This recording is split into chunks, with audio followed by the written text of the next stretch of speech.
Jeg har ikke gamet Pokémon Mystery Dungeon siden en game Explorer of Darkness, som ble sluppet ut på Nintendo DS, som var mitt første møte med et Mystery Dungeon-spill. Dessverre tror jeg at jeg klarte å fange interessen min siden jeg stoppet gaming ganske tidlig. Mest på grunn av at jeg ble stuck ganske tidlig inn i spillet, men jeg har likevel bestemt meg for å gi Rescue Team DX et forsøk på å igjen prøve å komme inn i serien.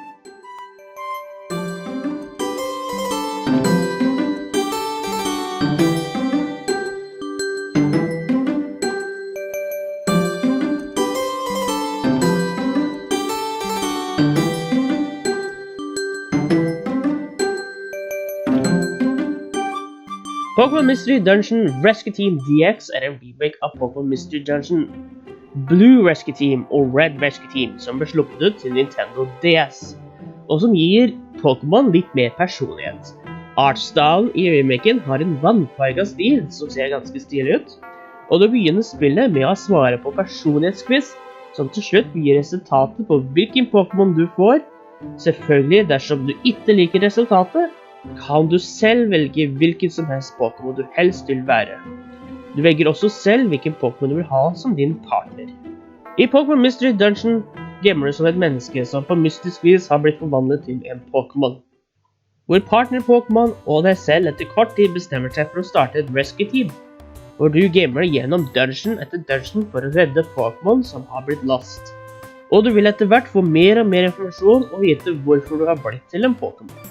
Og akkurat som i mainline Pokémon-spillene så er det turn-based, og du angriper andre Pokémon og ved å bruke A, du spiller selv velger det angrepet som du tror er best å bruke. Og du kan selvfølgelig også velge hvilken mod du helst vil bruke selv. Når du ikke bekjemper deg gjennom å utforske dungeons, har du muligheten til å bevege deg fritt som du vil i landsbyen, hvor du kan besøke rescue team camps i tillegg til å besøke shops, hvor du kan kjøpe items og så videre, i tillegg til at det er en bank som du kan bruke til å samle og ta vare på cash som du får når du besøker dungeons. Så dersom du velger å lagre pengene dine i banken, så vil du ikke miste dem dersom du skulle være så uheldig og tape mens du er i en dungeon.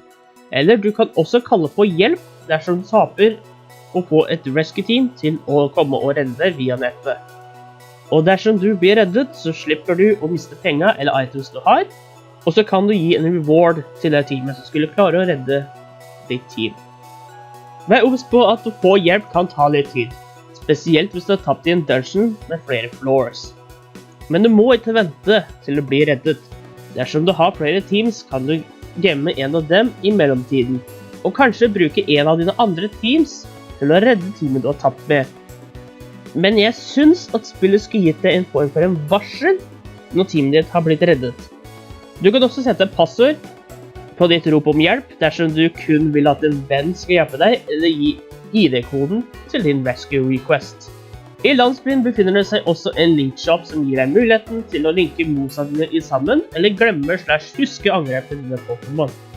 Også kan jeg nevne at det også er en Jojo, som du kan bruke til å trene og fortere level opp til Pokémon dersom du har gull, sølv eller bronzetickets, som du kan få som reward av Pokémon du redder etter at du har fullført en dungeon.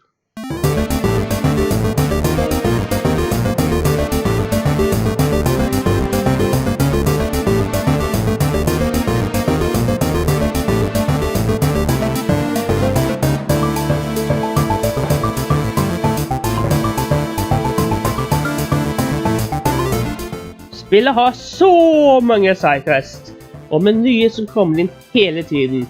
Og det kommer kanskje 5 til 7 av dem for hver gang du fullfører en dungeon/rescue mission. Du har også en auto-mode hvor dine Pokémon vil gå og utforske automatisk, men du må selv aktivere angrepene. Men kan også kanskje være fint når det kommer til grinding. Du kan heller ikke bruke auto-mode så lenge det er fiender i der. Spillet i seg selv er nok best når storyen går videre, og har noen godsene og noen emotional øyeblikk. Kan også nevne at dungeons er tilfeldig generert, så layoutet vil alltid være annerledes. Men det å utforske dungeon på dungeon på dungeon kan være litt ensformig og tidkrevende.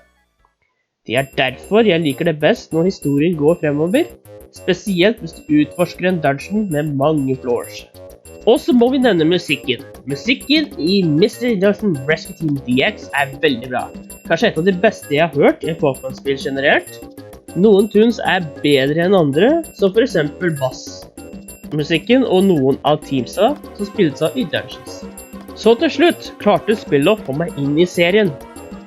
Vel, spillet har definitivt sine positive og negative sider, men det er fortsatt et artig og spennende eventyr å være del av, med mer content etter rulleteksten, og med kun Pokémon fra generasjon 1 til 3, så kan ha noe med at den fjerde generasjonen Pokémon Diamond & Pearl ikke kommet før året etter at de originale spillene ble sluppet ut, som var i 2005. Diamond & Pearl kom ut i september 2006. Men alt i alt så har spillet fått meg til å se frem til hva enn som kommer neste gang i Mystery Dungeon-serien. Enten det er et nytt spill eller remake av Mystery Dungeon Explorer of Darkness og Explorer of Time.